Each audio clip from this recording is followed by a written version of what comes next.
क्यों पड़े? क्या आपने कभी सोचा है कि मेरे इस मानवीय जीवन का क्या अस्तित्व है? मेरे लिए इस मानव जीवन, जो कि ईश्वर की अनमोल देन है, उसकी क्या महत्वता है? क्या आपने कभी अपने आप को गहराइयों से जानने का, समझने का प्रयास किया है? मानवीय तौर पर कहा जाए तो हम इस जीवन को सिर्फ अपनी जरूरतों को पूरा करते करते ही व्यतीत कर देते हैं। एक मनुष्य के लिए उसकी जरूरत क्या है? रोटी, कपड़ा और मकान, यही न? पर यह असल सत्य नहीं है। हर मनुष्य का जन्म इस धरती पर एक विशेष कारण से होता है, जिसे हम धीरे धीरे समय के साथ समझते चले जाते हैं। कई लोग अपने इस मानवीय जीवन के सत्य को समझ ही नहीं पाते, क्योंकि वे हमेशा नकारात्मक सोच ही रखते हैं। यही अंतर है नकारात्मक और सकारात्मक सोच में। जहां नकारात्मक सोच हमारे लिए समस्याएं पैदा करती है, वहीं सकारात्मक सोच हमारे लिए नए अवसर लाती है।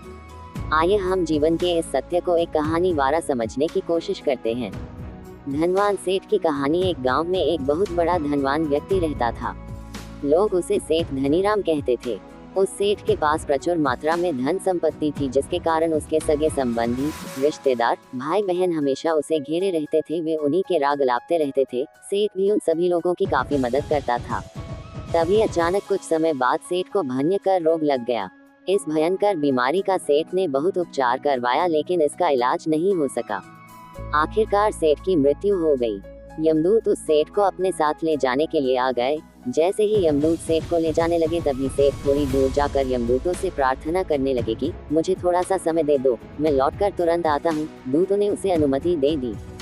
सेठ लौटकर आया, चारों ओर नजरें घुमाई और वापस यमदूतों के पास आकर बोला, शीघ्र चलिए। यमदूत उसे इस प्रकार अपने साथ चलने के लिए तैयार देखकर चकित रह गए और सेठ से इसका कारण पूछा।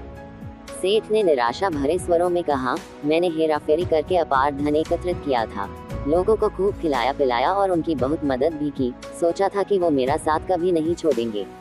अब जब मैं इस दुनिया को सदा के लिए छोड़कर जा रहा हूँ, तो वे सब बदल गए हैं। मेरे लिए दुखी होने के बजाय ये अभी से मेरी संपत्ति को बांटने की योजना बनाने लगे हैं। किसी को मेरे लिए जरा सा भी अफसोस नहीं है। सेठ की बात सुनकर यमदूत बोले, इस संसार में प्राणी अकेला ही आता है और अकेला ही जाता है।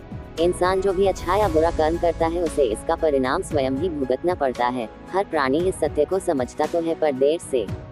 जीवन की सीख हम इस बात को अपने जीवन में भी देख रहे हैं। लोग जीवन के सत्य को भूलकर मानव द्वारा बनाए गए जाल जैसे लालच, रुपए, पैसा, बुराई आदि तले दब गए हैं। आप जो भोजन ग्रहण करते हैं वह पेट में 4 घंटे रहता है, जो वस्त्र पहनते हैं वह 4 महीने रहता है, लेकिन जो ज्ञान आप हासिल करते हैं वह आपके अंतिम सांस तक साथ रहता है और संस्कार बनकर आपकी अगली पीढ़ी तक पहुंचता है। ज्ञान का बीज कभी व्यर्थ नहीं जाता। जो है जितना है सफल करते चलो, सफल करने से ही सफलता मिलती है। हर व्यक्ति को सकारात्मक तरीके से देखो, सुनो और समझो। हम जितना ज्यादा पढ़ते हैं, सुनते हैं, समझते हैं, हमें अपनी कमियों का उतना ही ज्यादा एहसास होता है और इसी कमी को दूर करके हम सफलता की मंजिल की ओर अपने कदम बढ़ाते चले जाते हैं। क्या लेकर आया था जो क्या लेकर जाएगा, कर कुछ ऐसा जाओ कि लोग तुम्हें याद रख जाएंगे।